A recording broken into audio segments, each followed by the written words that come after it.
Welcome to the Fabric of America, the podcast that celebrates small businesses and the remarkable stories that weave our communities together.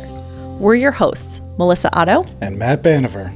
Matt is a fashion designer passionate about storytelling through style. And Melissa is a seamstress on a mission to make sewing cool again and inspire the next generation. We sit down with small business owners, artisans, and dreamers to uncover the stories behind their brand, what inspires them, challenges them, and keeps them creating. Because we believe that behind every idea, every design, every stitch, there's a story worth sharing. So grab a drink from your favorite local shop and join us as we weave together conversations about passion, perseverance, and the power of small business. Have you ever experienced an earthquake? Actually, well, apparently I existed when an earthquake took place around me, but I didn't feel What? That sounds so accurate. It does, doesn't it? So I was actually at a New Haven pizzeria at Modern, and there was an earthquake that happened, and Jeff and I were sitting, my husband and I were sitting across from each other eating, and I think he felt it and like said something, and other people felt it. I didn't feel a damn thing. And when we were leaving the restaurant, there were like people evacuating like their buildings and stuff. And I was like, what's going on? He's like, you didn't feel that? I'm like, Yeah. like I had no idea. Right over my head. What? Nope. So Wait, that wasn't the one that was like 2 years ago or a year ago? no, it was many more years ago than that. I think it was a DC earthquake that like we felt up here very minimally, something like that. Yeah, because there was one that was like a year ago. No, it wasn't that recent. No. That was crazy. I remember sitting in There was one that was like a year ago. You're right. Yeah, I remember sitting in the office and just being like, it was such a Something- weird feeling. It was like, I don't even know what this feeling is. Yeah. You know? Anyway, we're going off on a tangent story. We haven't really felt a true earthquake the way, let's say, a Californian would feel an Yes. earthquake. Speaking of earthquakes, we just talked with Lexy Silverstein, who was really just eye-opening in everything that she had to say about sustainable fashion, slow fashion. And what was super cool was that you had found her and taught and asked her to speak at your soiree when we were out there in LA. And so we met her in person. We're just so stricken by her that we actually asked her to be on the podcast. Yes. So Lexy is a advocate for Remake. So if you're not familiar with Remake, they are this incredible group. They have different like hubs in major cities, but she is part of the Los Angeles like cohort. And LA really is in my mind's eye kind of the master hub, like the master central force behind Remake. And they are really heavily involved in advocating for like the rights of garment workers, but not just domestically. They really pay attention to clothing workers around the globe. And so Lexy is an ambassador for them. And when my group, the Stitched Collective, was meeting in Los Angeles back in February 2025, we had gotten in touch with Remake to see if they might want to come out, do a little collaboration and have a little chat. And that was how we got to meet and get to know Lexy, who spoke to the group. So then obviously you and I were there. We had a great conversation with her in IRL and said, you know, you might be a great person to have on the podcast just to kind of share both what you have going on personally and professionally, because she really has this sort of insider's view of what's going on, like boots on the ground. So there's a lot of work behind the scenes with legislation, with petitioning, with putting pressure on major companies to take action. And so it was really cool to hear about some of the things that she's been involved in over the last few years. She said within the last 5 years, she's been on kind of her own personal sustainable journey. So I'm really excited for the listener to get to know her. I don't want to give away too much because I think it's actually really cool. And she's very young. So like to be doing this and to have such a platform at such a young age, and also in this time in society and our socially charged society, I think is just she's just a really cool human. Yeah. So without further ado, check out Lexy's episode of The Fabric of America.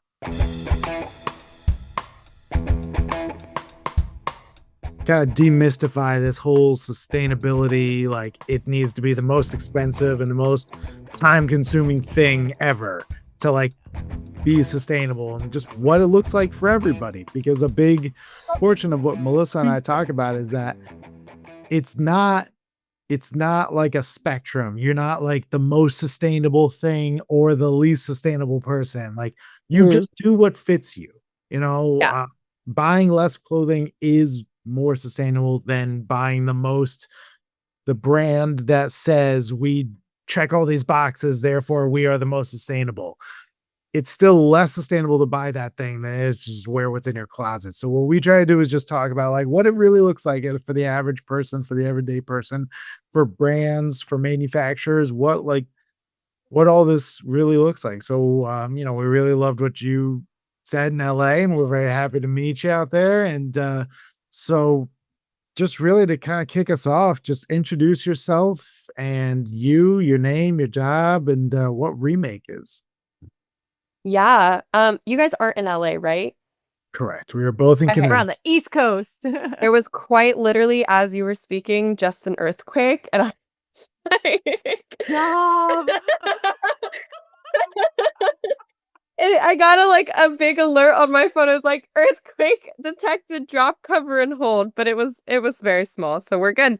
Anyways, back Oh to my your God. question. And that's how you kick off a podcast, ladies and Yes. gentlemen. You know it's gonna be good when an earthquake starts the show. Oh my God. Yeah, so I am Lexy Silverstein. I am a sustainable fashion advocate and content creator. I'm also a Remake ambassador. I have been a Remake ambassador for I think around 5 years now, maybe a little bit less. Remake is a great organization that it brings together women around the country, around the world, to talk about the fashion industry and how it's not sustainable. And so the Rana Plaza factory collapse in Bangladesh on April 24th of 2013 was a very pivotal event that occurred in the fashion industry. And I think that this was really what kind of started people talking about how harmful the fashion industry can be, and how our garment workers aren't being treated correctly. And so it was the biggest industrial disaster of our time, where over 1,100 mothers, sisters, and daughters lost their lives in our quest for cheap clothes. And in 2015, Remake was founded in response to this disaster to mobilize citizens and designers and people working in and adjacent to the industry to build the radical collaboration needed to demand a more just, transparent, and accountable fashion industry. Aisha Barenblatt, Remake's founder, was working at Better Work at the time, a partnership between the International Labor Organization and World Bank to improve working conditions inside the fashion industry. And as the death toll mounted, she saw firsthand retailers whose labels were behind or were inside the Rana Plaza worrying about the legal precedent of compensating the victims' families, and was moved to make change sooner and faster. And so the name Remake symbolizes the commitment to rebuilding the connections between fashion's most essential workers, our home, planet, and everyone on it. And that is how Remake got started. I'm assuming you had all that memorized. Totally not reading off of something. I'm like, I will talk totally off scripted, but I just want to make sure the Remake stuff is correct. Yeah. No, those are because they're really important facts and dates. Mhm. What always sticks out to me is when you hear about something was created in response to X event. When was that event? When was this thing created? And where are we now? I mean, we're talking about over 10 years later. So like what's kind of sticking out to me is, well, what has the change been? And what has it looked like? I've been in the fashion industry for about that amount of time. And even I can see that there has been a natural almost like a zeitgeist shift. Like people have talked about it a lot more, just like what sustainability is, what it looks like, what sustainable brands look like, and definitely garment workers, like the Mhm. importance of a human being in a factory. Well, let's also backtrack a little too, because I'm going to guess that not a lot of listeners will know exactly what the Rana Plaza disaster was. So just to kind of set the tone, and you guys like fill in all my gaps here, but this was an extremely large factory in Bangladesh where the building collapsed and killed tens of thousands of people, if I'm not mistaken. And it was one of the biggest disasters since the Triangle Shirtwaist Factory, which we know about because we're also in the fashion industry too, right? And the Triangle Shirtwaist factory was a collapse or a fire actually that happened in New York City in a factory that people were basically like locked in and chained to their sewing machines essentially, and they were like burned alive. And it was women and children, and so this was like the next biggest disaster basically of our lifetime. And Mhm. it was a real eye opener for the global community to see what companies were being produced in this factory in particular. And to your point, Lexi, what you kind of touched on was like, instead of worrying about the people and wow, how tragic, it became like, well, if we compensate families, that's a benchmarker for we'll have to compensate them if future disasters happen. And we don't want to do that. And that was kind of shitty and shady and you guys fill in the rest there, but general overview. No, I mean, yeah, you said it correct. I think that's what we'll see a lot in terms of like the fast fashion industry. And it was just like Climate Week this past week, and I was talking to a bunch of people who have worked and designed for fast fashion companies, and then learned and saw firsthand how corrupt fast fashion companies can be, and how they really truly, I mean, they don't care about the consumer, they care about the consumer's money. And I mean, I think you can really tell a difference where it's when you're talking with, a brand owner or designer or whoever, someone in the sustainability field, when it's like, or in the fashion field, when it's we're doing this because we really, really care about it, because we care about our consumers, we care about the planet, we care about the people who are making our clothes, versus we're doing this because, we lost blah, blah, blah amounts of money because people are looking to shop their morals and their values. Yeah. And so now we're going to pivot because we've actually lost some money. And so we're gonna, put out an eco line or a recycled line or some sort of greenwashing tactic. And yeah, so I think you can really tell a difference when um you speak to someone or you see these initiatives happening. Like I have talked about this so much with people in the past week, but I was like, I love and hate Earth Month. Earth Month is so great because all of a sudden we have all these like great beach cleanups and these nature hikes and these great panel talks and these conversations that are happening. Um, and they're so fun and they're so like informative, and you get to meet all these great people that are in this field. But then on the other side of things, you see all of a sudden like Forever 21. Actually, Forever 21 is not a good example because they're going out of business. So let me Hold think for of a different applause. Yeah. um, another topic of conversation we can definitely discuss, but um, you'll see like Shein or whatever doing some sort of like eco line for Earth Month. Yeah. I'm like, H&M. yeah, H&M's a great example, and I'm like, I call BS. Like, you're only doing that because it's Earth Month, and you want to come off like you're doing something so great, and it's not. And so I think while I love Earth Month, I'm like, I think every month should be Earth Month. Like, I think it's Agreed. great.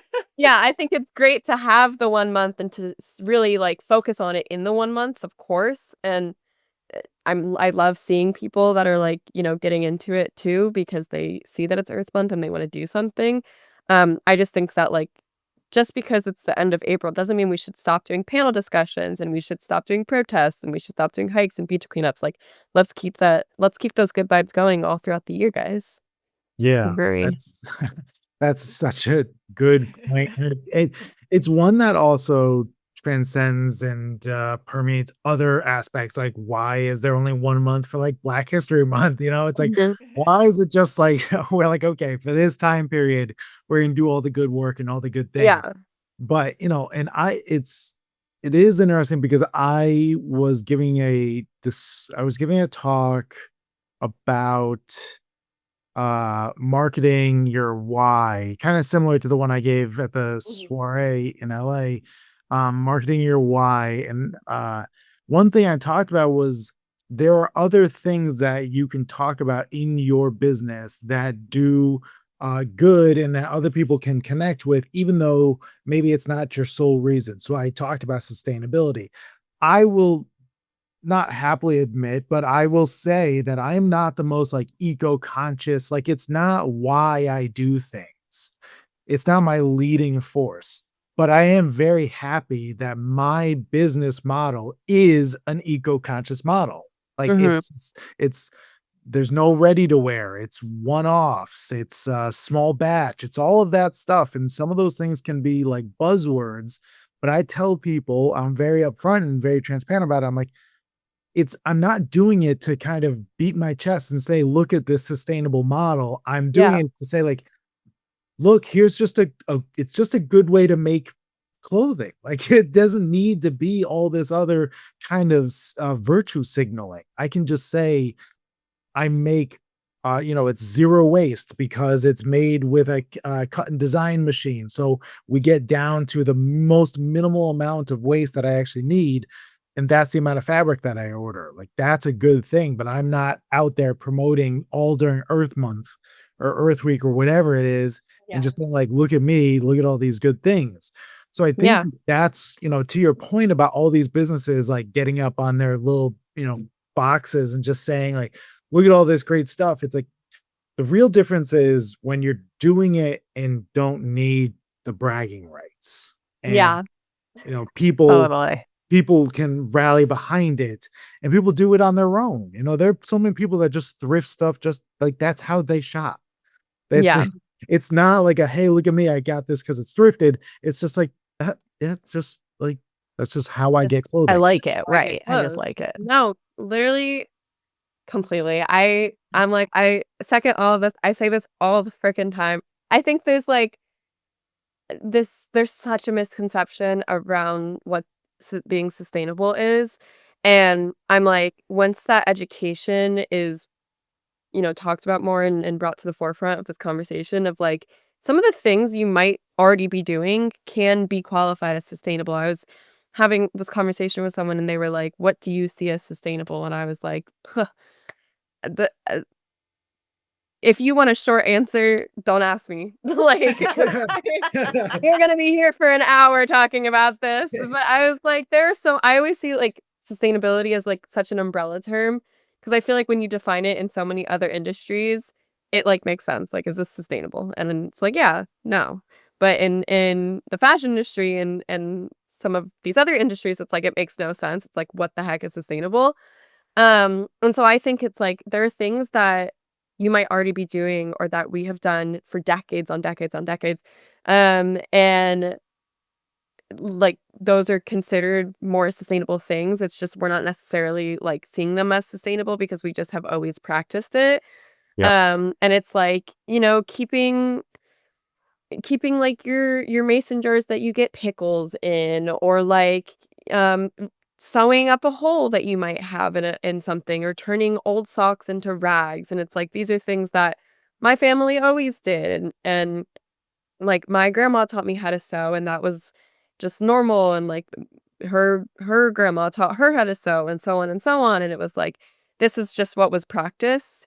And so I'm like I think it's so great that we live in 2025 and that we have these technologies and these things are happening, and I think change does need to happen, and with that like innovation needs to occur and stuff like that, and legislation needs to be put out there.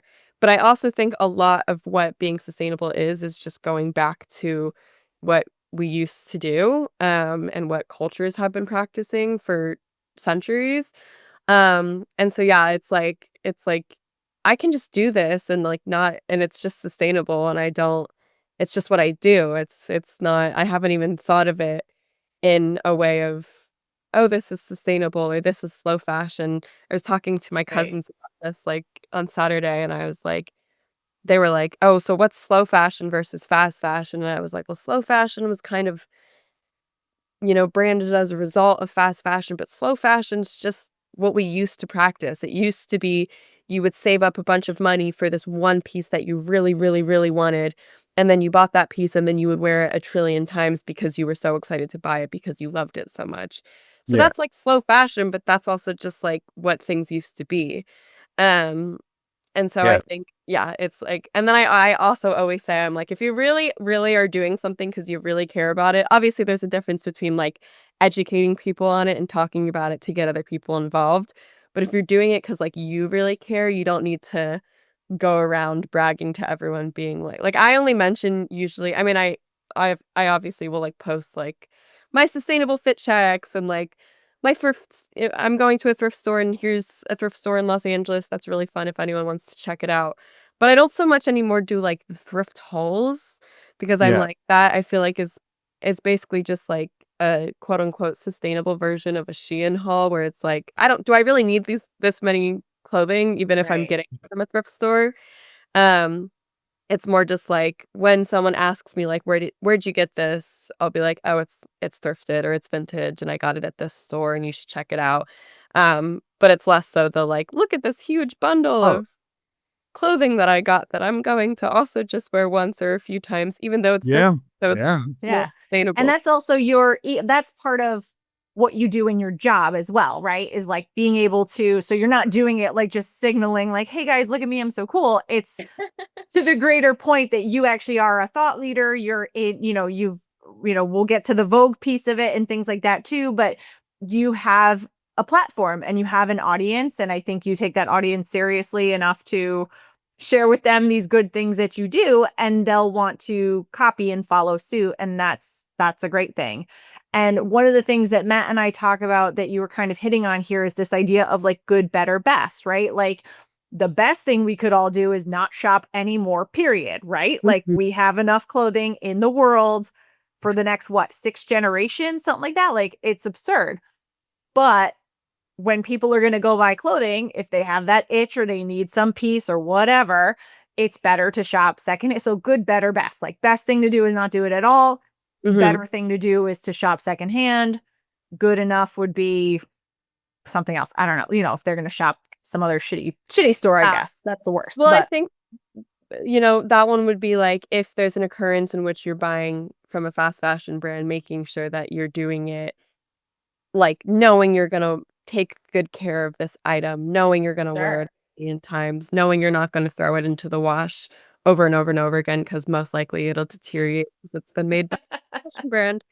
yeah. But yeah, I always, always, always, always, always say that you should pat yourself on the back for the things that you're doing right and not beat yourself up too much about the things that you're not doing or not doing right. I mean, sustainability is a journey, and I used to, which is why I say I don't so much do it anymore, is because I think on my journey of being more sustainable, like I think I just shopped or switched my fast fashion shopping habits with thrifting. And so I would still buy anything that was like slightly on trend and slightly cute. And then I would just have a closet full of, yes, thrifted pieces, but thrifted pieces that I wasn't wearing. Right. And then so then what's really the point of having bought it? And what's really the point of, putting it in my closet if I'm not going to wear it, or I'm only going to wear it once and then take it back to a Goodwill? And so that's like, that was part of my journey, was like, okay, that's how I'm gonna do this at first, and I'm gonna show my thrift hauls and whatever. But now, I've really think I've gotten to the point where I'm like, I have a lot of stuff. My dad likes to call me a hoarder. I like to call myself a collector. Um, but like, it's not even all stuff that I've bought. It's like I'll go to the beach and find a bunch of shells, and I'm like, oh, I need these shells. Like they're just so cute. Like I need them. It'll Yeah. remind me of that time I was at the beach that one day, and I Yeah. and found great shells. I Yeah. found great shells. Me literally, I have shells with me right now. I'm like, here's my shell. Here's my other shell.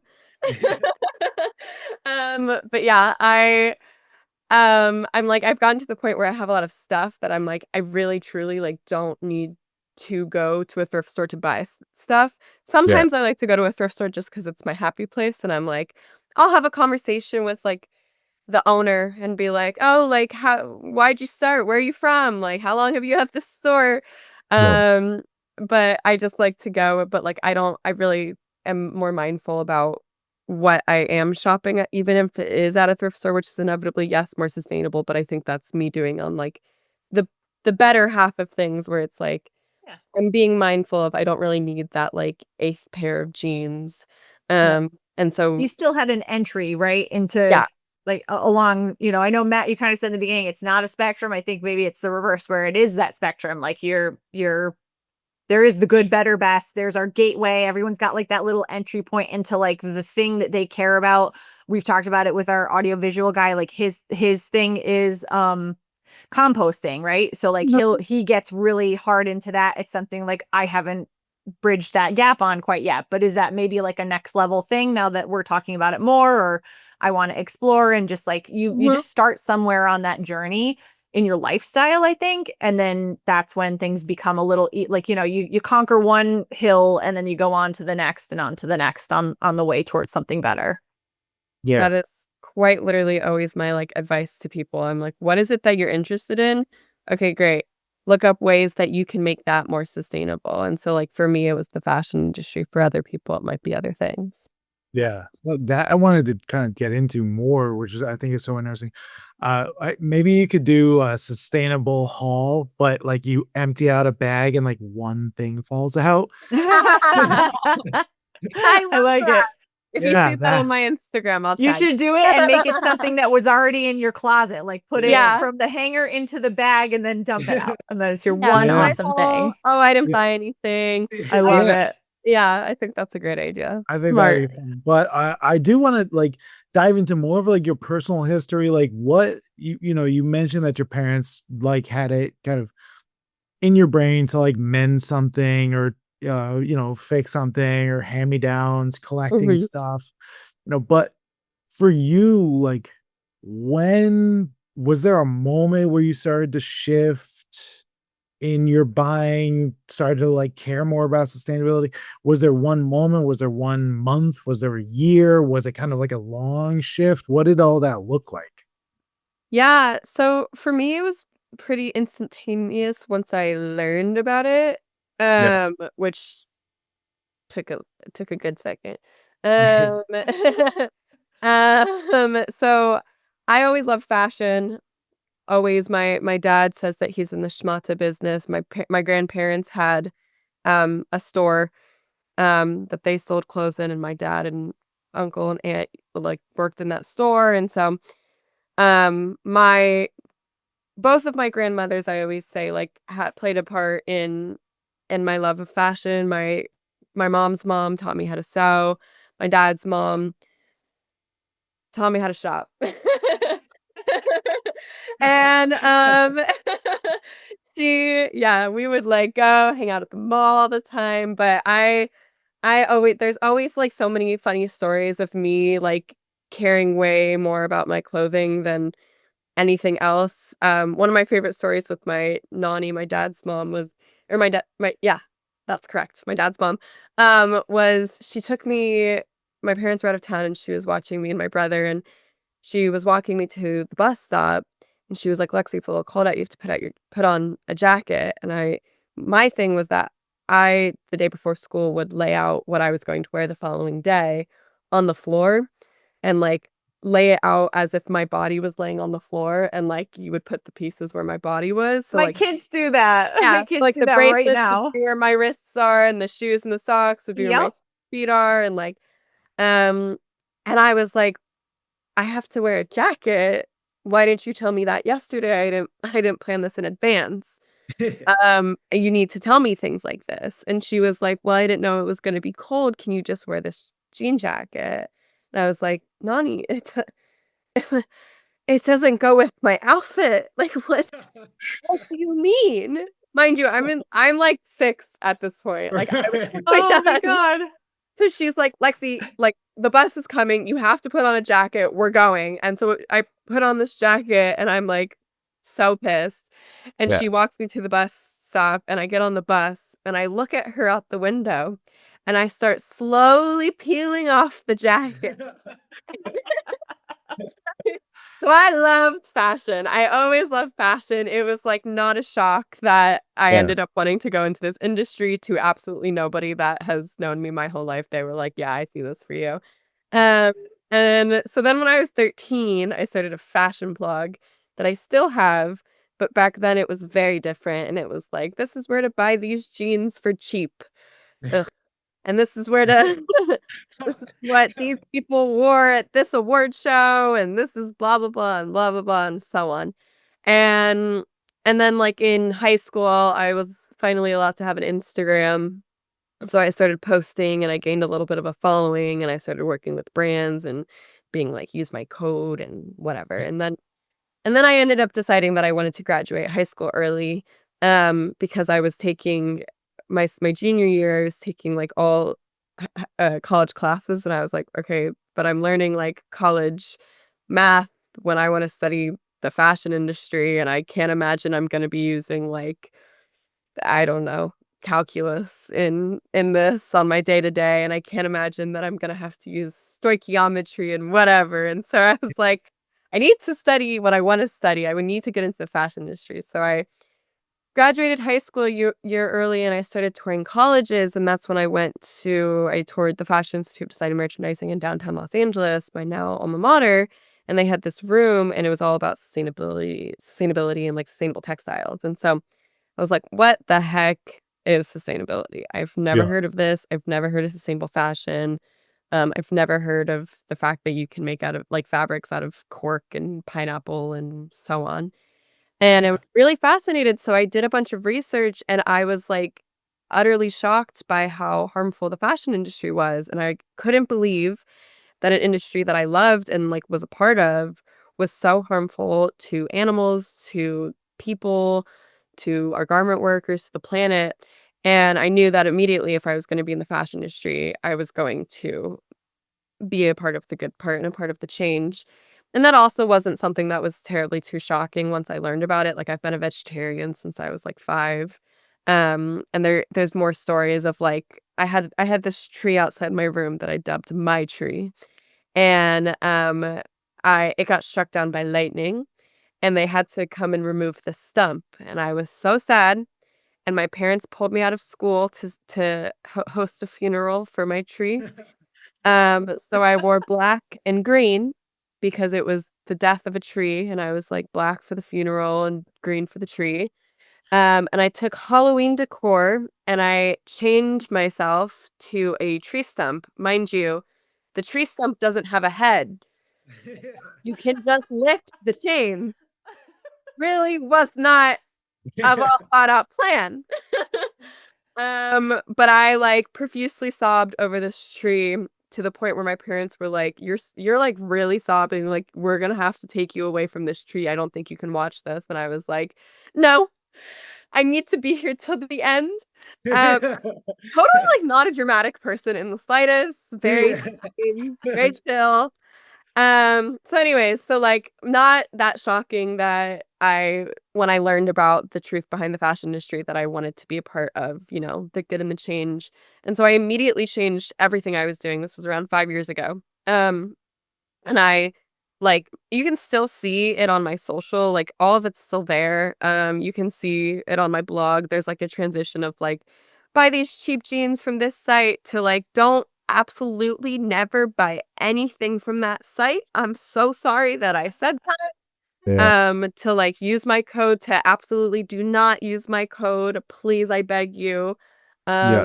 And so yeah, it was definitely very fast once I learned, and I made a lot of swaps, and I immediately cut out like all fast fashion shopping, went thrifting a whole bunch more, and that led me to my journey of, being more sustainable step by step. And I look back at when I started my sustainable journey, and I was like, definitely not that sustainable, but that's okay because now we're here, and I will even probably look back in another 5 years from now and be like, Yeah. I wasn't even that sustainable. It was your gateway. Yeah. It was your gateway. I think too, like, I just want to touch on the fact that I think it's really cool and commendable and not that common that you left everything up there from the journey. Well, I mean, for real, right? Because a lot of people, especially in, like Matt's talking about, virtue signaling, and we have this kind of like, you have to do everything the most right, the most perfect. God forbid you F up at all. Everybody's up your butt. Like, so the fact that you were like, this is where I was, and now Yeah. I'm telling you the opposite, but here's why. And I've left this like evidence up of my past in a way that I think it makes the message even stronger, because it's not like you're just coming out like, I am so good, I have awoken, follow me. You're like, I am a normal human. I Yeah. started here on this journey and I was doing the wrong things. And this is now why I know I was doing the wrong things. And this is how I've evolved and changed. And like, we're all human. We're all not perfect. We're all evolving. The game is changing. The systems are changing all the time. So to just like prove to people that that's okay. Like, we're all human. We're all fallible. Like, I just think that's something that should be like extra noted that not everybody would do. Yeah. That's the whole reason why I did it. I was like, no, I always, always, always say I am a recovering fast fashion addict. The thing to do in my hometown, because there wasn't much to do, was to just walk around the mall. The mall. Yep. It just gets your steps in around the mall. And yeah, I would definitely shop from like all of the stores that were in the mall. And still I might have, been like saving up to buy this one thing, but I was still shopping from a brand that I now definitely don't support. And so, I mean, I think Yeah. you said it best, where it's like, we are human. At some point you are going to create waste. It is inevitable. It's just how you go about, being mindful and conscious of that. Right. And yeah, and like it's not buying the right products that are going to make you better. It's a lifestyle. It's a mental shift. Lexi, it sounds like you're like that perfect analogy of, I watched a documentary on Netflix and now I no longer do Yeah. that, Yeah. You're like, At that point, why I became a vegetarian, I was like, I was shocked to my core at 5 years old. I was like, Yeah. never again will I eat meat. Yeah, exactly. Right. Like you're that person. I mean, my brother was like that with pork. He saw a documentary about pigs, and I don't think he's eaten pork in 20 years. Mhm. It's like, but it's like good, whatever it needs to be, like Yeah. I'm glad, like help it out. But it is really interesting because I uh I didn't have a real relationship with clothing in terms of like buying clothing. I remember the first thing I ever bought for myself, and I didn't even really care then. It was a pair of like Sean John jeans that were like so huge and I remember I like it wasn't really anything to me. But then I found myself working in retail. And Mhm. then it was like, oh, the more I'm working in it, the more I see how awful this is. Mhm.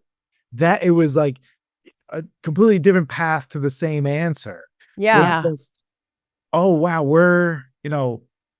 a perfect example is I was working at Joseph A. Bank for, I don't know, it might have been 10 years ago.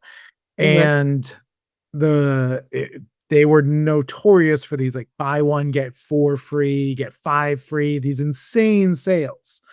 And I remember I didn't really at that time understand profit and markup and any of that. And I remember hearing that those suits were $1,200 and you would, buy one and get five free. And it was just like, how are you making any money?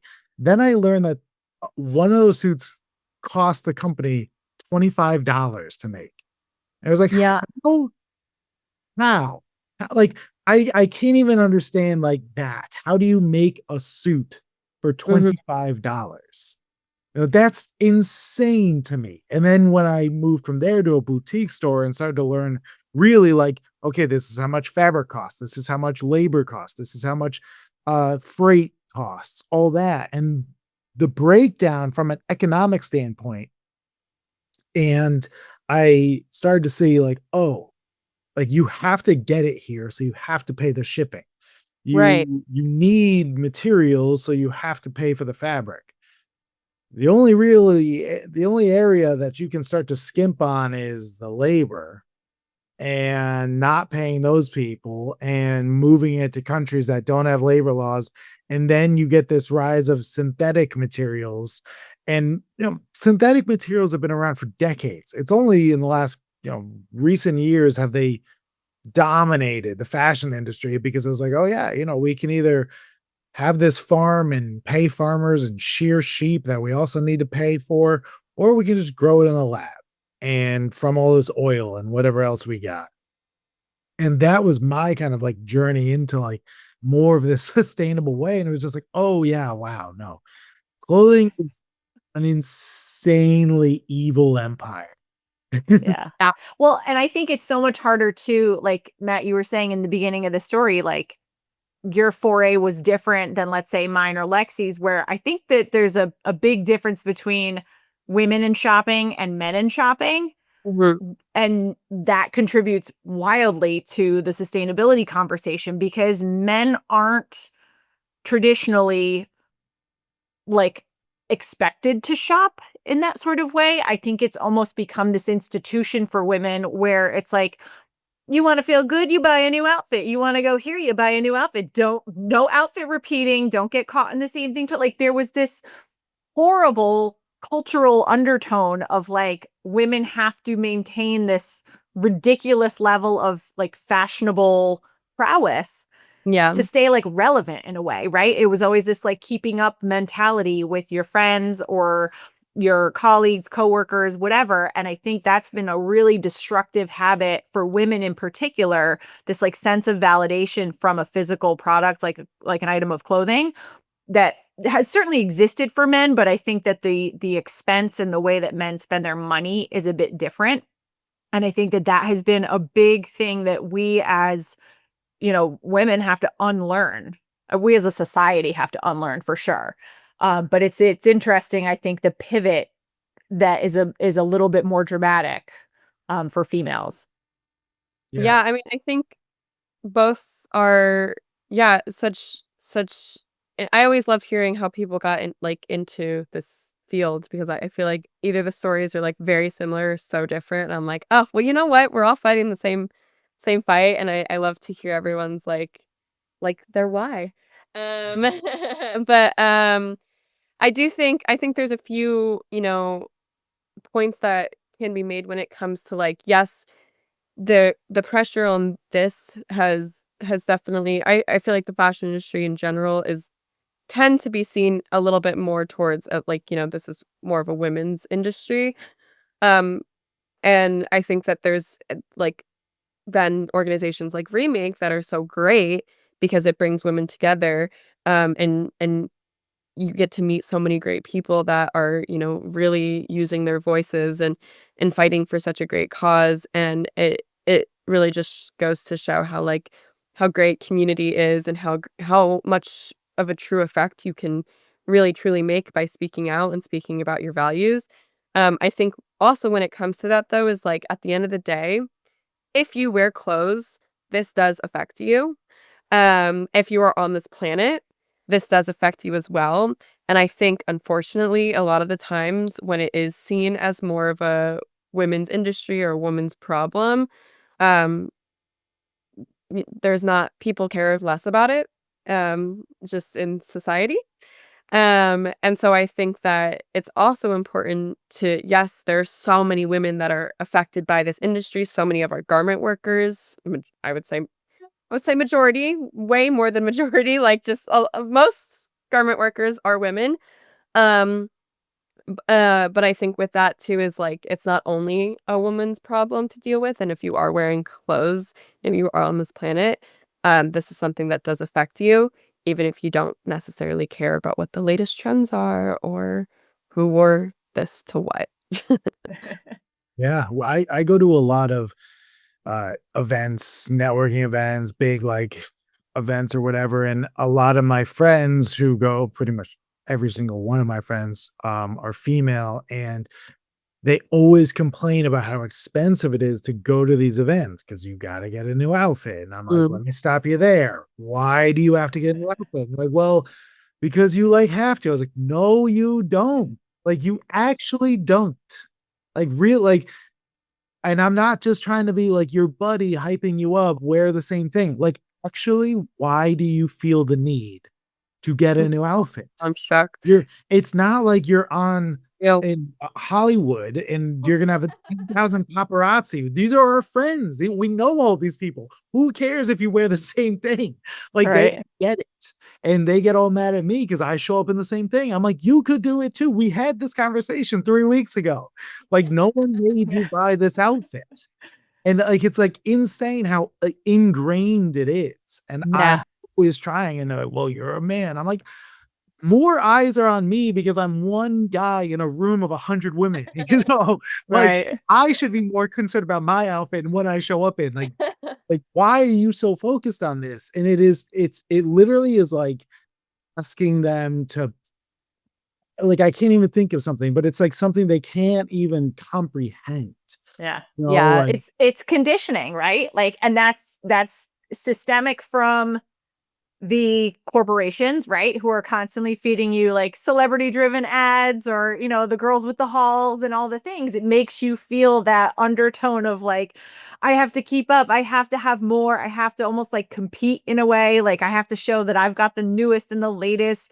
It's the micro trends. It's like the everything that's just been pushed and pushed and pushed ad nauseum. And it's actually really freaking nice that there is such a like pride now almost in thrifting, in outfit repeating, in taking the time to actually learn about styling and showing the different way, to take the same shirt and Yeah. style it 5 different ways for totally different vibes. I think of like Tiffany Haddish being on the red carpet for like 4 or 5 um sightings in the Yeah. same white dress, and because she was like, I got to buy this dress, like I am gonna wear it, and she showed it in all those different iterations, and it was so nice to have that like in the forefront for once. It's just it's changing, like you said, the mindset, and it's gonna take a minute to get that message out. Luckily, like that's where like living in this kind of social media driven global type of economy actually plays to the benefit. Like, yes, it helped kind of exacerbate the problem, but now at least we have these like global forms of communication, these big social presences where we can each be our own like advocate for the good work, the good fight, and make those changes and show people how it's not that we'll call it revolutionary. It's not that big of a deal. Like, you don't, you can take all those little steps and do all these little things. But Lexi, I really wanted to swing the pendulum back to you talking about remake and just like highlight for the listener some of the work that they've been doing both like domestically and abroad. Like, what stuff, excuse me, have you been involved in, or what stuff have you like witnessed that is just like a really like big moment of pride for you and for the organization? Yeah, I mean, Remake does so many great things. I think the what initially I think I first when I first joined Remake, we did the Pay Up campaign, and that was like my first initiative with Remake, and it was this viral campaign that formed in March of 2020. So, a really great time for What all was of going us. on then? Never heard of that month and yeah, or year. it rings a bell. Doesn't stick out for any reason. Nothing of Yeah. note. Yeah, Spider Pig And came out. so, the fashion industry, um, they operate without kind of enforceable contracts, and it's very common practice that in the industry it takes 60 to 120 days post shipment to pay.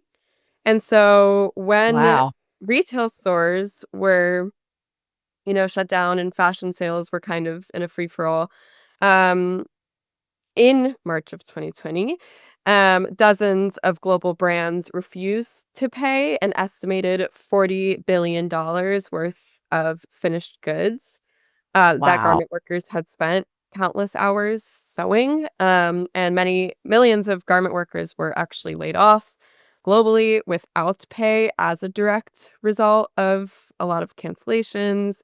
Um, and a lot of, just the result of the pandemic. And so as a result, Remakes advocacy in collaboration with the NGO allies such as Clean Clothes Campaign, United Students Against Sweatshops, and Workers' Right Consortium, a global movement was born, and over 270,000 people signed the Pay Up petition, and $22 billion were recovered from an estimated $40 billion in canceled orders. So that was really great to be a part of as like my first thing as an ambassador. And I remember we basically just all like posted a thing saying Pay Up and included the petition in our bios and in our comments and So was that a result from just like the organization just putting pressure on these companies that hadn't paid, or was there like a fundraising effort? um I think it was pressure from my understanding. It was pressure from the brands. I don't think it was fundraising. I mean, Okay. the petition was to then pressure the brands to pay what they already owed anyway. Got you. Yeah. So for the listener that may be unaware, and to what you were kind of noting before, like imagine you went to work for weeks on end doing a project. You don't get paid because like you're finishing this item, in this case a garment. The people who want the garment, who ordered the garment, get it. Then they have, you said, 60 to 120 days to pay. Let's say they max out and they wait that 120, like you are sitting on a lack of pay for months. For something that's made. Insane. Someone has made that. That's the thing that I always think people forget, is that our clothes are not made by machines. They are made by people. So someone has sat there for hours sewing this piece together and then has to wait 60 to 120 days to get paid for that. And then in the meantime, if in that 60 to 120 days, say, a global pandemic starts, they could cancel that order, and then the garment worker who just spent hours making that item doesn't get paid for it. And so that is what occurred. So yeah, there was a lot of push to get people, That's make crazy. people get paid for work. And it's more common, I think, than people realize. In countries where, like you said earlier, there's not, I don't want to say there's like lawlessness, but there's not a lot of room for enforcement. Like I had heard about, and I actually just went literally yesterday to see the musical Real Women Have Curves. And part of the story was about this factory of women, some were undocumented, in Los Angeles, who basically they get this big order, and the woman who's placing the order says to them, well, you know my policy, if it's not done on time, we take what you have done, but we're not paying you. And so that was kind of like threaded throughout. This was a musical it was a play that used to be, or a show that used to be on HBO. But that's not uncommon even today. Like people do shady stuff if they can get away with it. And we don't know. There's no like global task force or policing agent that is checking on all of this. I even recently listened to a podcast that was about factory conditions and people who are supposed to go in. Like, let's say Nike's making their stuff in a factory, and there's supposed to be an independent person who goes in, checks out the factories, makes sure the conditions are good enough, air quotes, good enough, and reports back and says, like, Nike, you're in the clear. Like, you have nothing to worry about, guys. And these folks who are going in and doing these independent like reconciliations of the factories are oftentimes like foregoing a lot of stuff, or like looking the other way, and even sometimes at the behest of, could be even the workers or the factory managers, because they don't want to lose the job. They don't want to lose like what little they have, because they're on razor thin, margins or income, and any little shakeup to that is going to completely ruin them. So it's just it's such a complex and convoluted system that is crazy. Go ahead. I think about the reality of also I see the documentaries and whatever about these index reports and companies Mm. that have joined these reports. But like the reality is, who is gonna sit there and read an index report and like, okay, these brands are better, these brands are not. It's like I don't see what the solution is, because even if they get to that point where they're doing all this right stuff, how does that information get out there? Because only people who are, obsessed with reading about sustainability, they're the ones already doing the work. So they're the Right. ones who are seeing, who maybe an index report might come across their desk. But the person who doesn't need it, there's no way they're going to read anything or see anything about this. So there needs to be a better marketing, a better advertising for what brands are doing that is good. And which is why I'm always talking about, just here's my factory, here's the people. Like, look, here they are on video. Here's me with them. I'm in New York. Like, that's the best I can think of to do, where it's like, look, people can see what this all looks like. But on that note, as we kind of wrap up, Lexi, I do want to ask, what's your hope? What's your goal for the future of this? And where would you like to see this go? Because I don't want it to be like a lot of people who fight for these causes where, it's almost like the myth of Sisyphus. You're just kind of pushing the boulder up the hill. Like, what are some actual real changes that you personally would like to see, or that you're working on right now? Yeah, well, let me tell you, in an ideal world, what I would love to see is that the only option out there is sustainable brands. We don't even need to call it sustainable because that's just what we have. That's just what we know. Yeah. I think even when it comes to like brands that are doing sustainable things, that is a good option. If you're going to buy something new, buy something sustainable. Yes, buy something ethical. Do your research. But try buying less. And with that, try buying what's already out there. If you're going to buy something, try secondhand shopping, try borrowing from friends, try renting, try all those great solutions. I think what needs to happen, we need legislation out there to ensure that these brands are getting, checked, are getting they are under strict, um, you know, checks that they have to meet this certain thing and this certain thing and this certain thing, because it's not okay that, and I think that's something that like everyone always thinks it's like, oh, this is affecting some woman in some third world country, and it's like, well, no, there are sweatshops everywhere, and there are horrible working conditions anywhere, and so I think it's just like making, I think what I guess next steps for me always are, and like for what I hope to tell people that are not so in this industry already is like, do your research and get educated.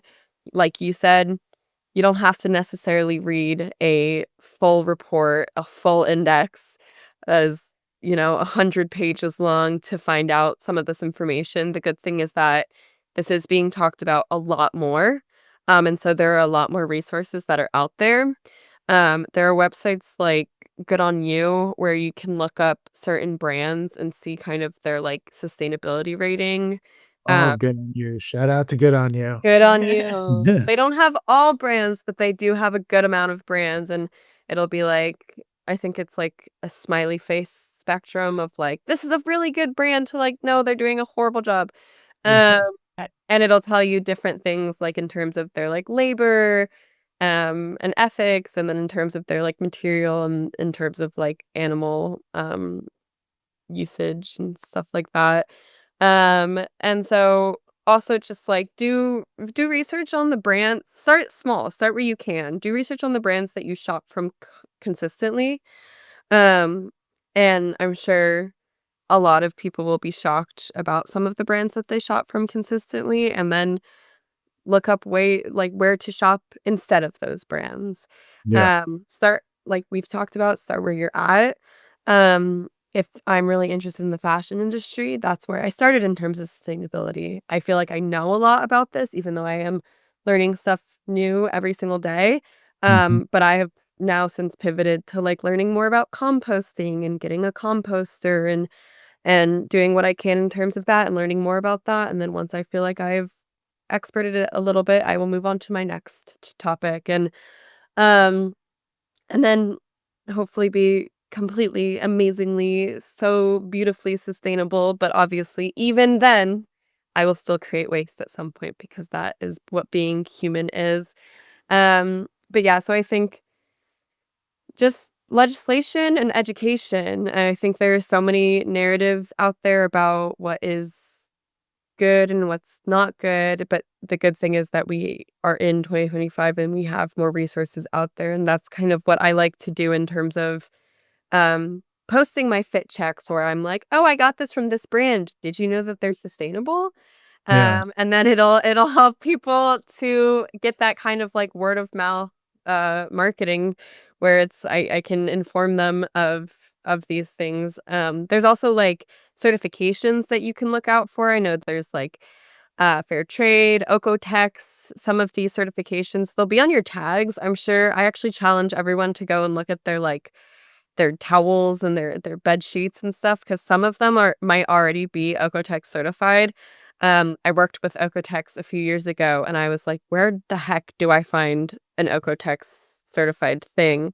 And I went to Target at the time, but and I looked around and like all of like most of the like wash rags and sheets and whatever were Ocotex certified. And that just means that they've been checked for a lot of different chemicals and that they're clear of them. So that can help, you know, kill some of that research for you that you don't have to end up doing because if you see the certification, you know it's at least been tested already for certain things. And then yeah, I think just getting involved where you can, finding a community. Um and applying to be a remake ambassador if you're feeling so crazy. Being a remake ambassador truly is such a great thing, and it was such a great way of making a community when I first had moved to Los Angeles. It was like Yeah. middle of the pandemic when things were a little bit more open that I could at least fly on a plane with a mask on, sitting 2 seats apart from people. Um, and I didn't know anyone in Los Angeles. I was moving all by myself. I was like 16 years old and I was just learning about sustainability and I applied to be a remake ambassador and I've met so many great people as just that I get to talk to, on a daily basis or see their posts and see what they're doing. And I actually attended an event yesterday that was led by a remake ambassador and I've had protests and petitions that I've started and Remake has, backed them up and gotten their community to sign it and to be a part of it. And so I think that was more, I guess, advice as to how to get started rather than what I would see or what I hope is happening. But obviously I hope, all of us as consumers and everyday people can just start to learn more, start to care more, whether it's about the garment workers that are working in horrible conditions, or whether it's about how these chemicals in our clothes that we often, um, from a lot of the brands that we often shop from, have a lot of harmful chemicals that can lead to cancer and infertility and skin rashes and none of those fun things. And so whether this however you get involved, just get involved and learn more um and then make some noise about it and get some other people involved as well. Have you ever seen, there was a show, I'm assuming it's just kind of come across your path. There was a show called The Patriot Act with Hassan Parker. I Um, feel like I've definitely heard of this. I don't think I've watched it. all right. So he had a show. It's since been canceled. It was on Netflix. He has this one episode talking about the fashion industry. And it is like my job on planet Earth to make sure people see this episode. I love it. Yeah, like I'll send it to you and you Send it. after. But Yeah. it is amazing how he breaks it down just what fashion is, what fast fashion is, what these words mean. He goes into how sustainability doesn't mean anything. There's no definition of sustainability. It's just like a buzzword that brands use. There's nothing that makes you sustainable. It's just like, well, here's this thing that we're doing and we're calling that sustainable. Yeah. And so he talks about like that, and also legal loopholes, how Levi jeans got in all this trouble because they said made in America, but it was like the patch that was made in America. The jeans were made in China, stuff like that. Oh, it's such a good episode. I'll send it to you. Send it to me. I would love to watch it. But no, that's what I was like talking to someone. They were laughing because they were like slow fashion. They were laughing at the slow fashion as a result of the fast fashion. And I was like, it's just been given this name. What is qualified as slow fashion is literally just like appreciating your clothes. It's like really not. We call it something because fast fashion has been like such a big issue, but it's like, it doesn't need to be this whole like, I'm on a journey to like be more slow. It can be that, that's great, but it's like, no, like literally just like appreciate stuff that you own. I was so glad that you said that in the recording too, where you're like, it's just a result of using the term fast fashion. Yeah. Like, yes, actually it is. It's just the marketing thing. Yep. As someone who works and has studied my whole life in marketing, and my parents work in marketing and my brother works in marketing, and we're all little like marketing whatever robots, I'm like, everything is just marketed really, really well when it comes to the fashion industry. And when it comes to a lot of things, I was talking about, not to get all political, but I was talking about Trump, and I was like, at the end of the day, that man is so good at marketing. Like, that is why he has gotten this freaking cult following, is because him and like Kris Jenner need to They are so good at marketing. It's ridiculous. And so I was like, everything that you're doing is just because it's been marketed to you, babe. Like, you original thought anymore. Yeah. But that's so true. That's so true. Yeah. I will always say that Trump is the greatest marketer probably in the history of mankind. Yes. Like, He it is is so good. incredible how this guy can, like you said, they start a cult.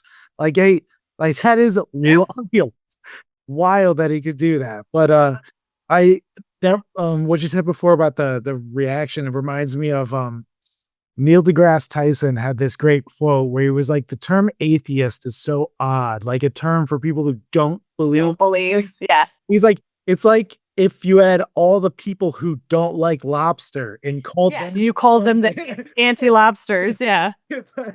Anti-crustacean. Yeah. Like, literally though, it's like, it's so random. It's like every gift needs to market and give it a name, and it needs to be a group of people. And I'm like, can't we do yeah, just do you, man. Like, why does everything need a name? Like, does everything need a brand or something? But it's marketing. You gotta give people something to rally behind. Which is why I always laugh too when people are like, well, we don't need a marketing team. I'm like, babe, you wouldn't even exist without marketing. Yeah. To do anything. Yeah. Brilliant message. It's just like, don't be a passive consumer, be an active consumer. Just check on the things. Don't just scroll and one click buy, next day ship, get the thing. Like, actually, Please don't do that. Yeah, look into the things that for like a week and then come back to it. Yes. Then you can buy it.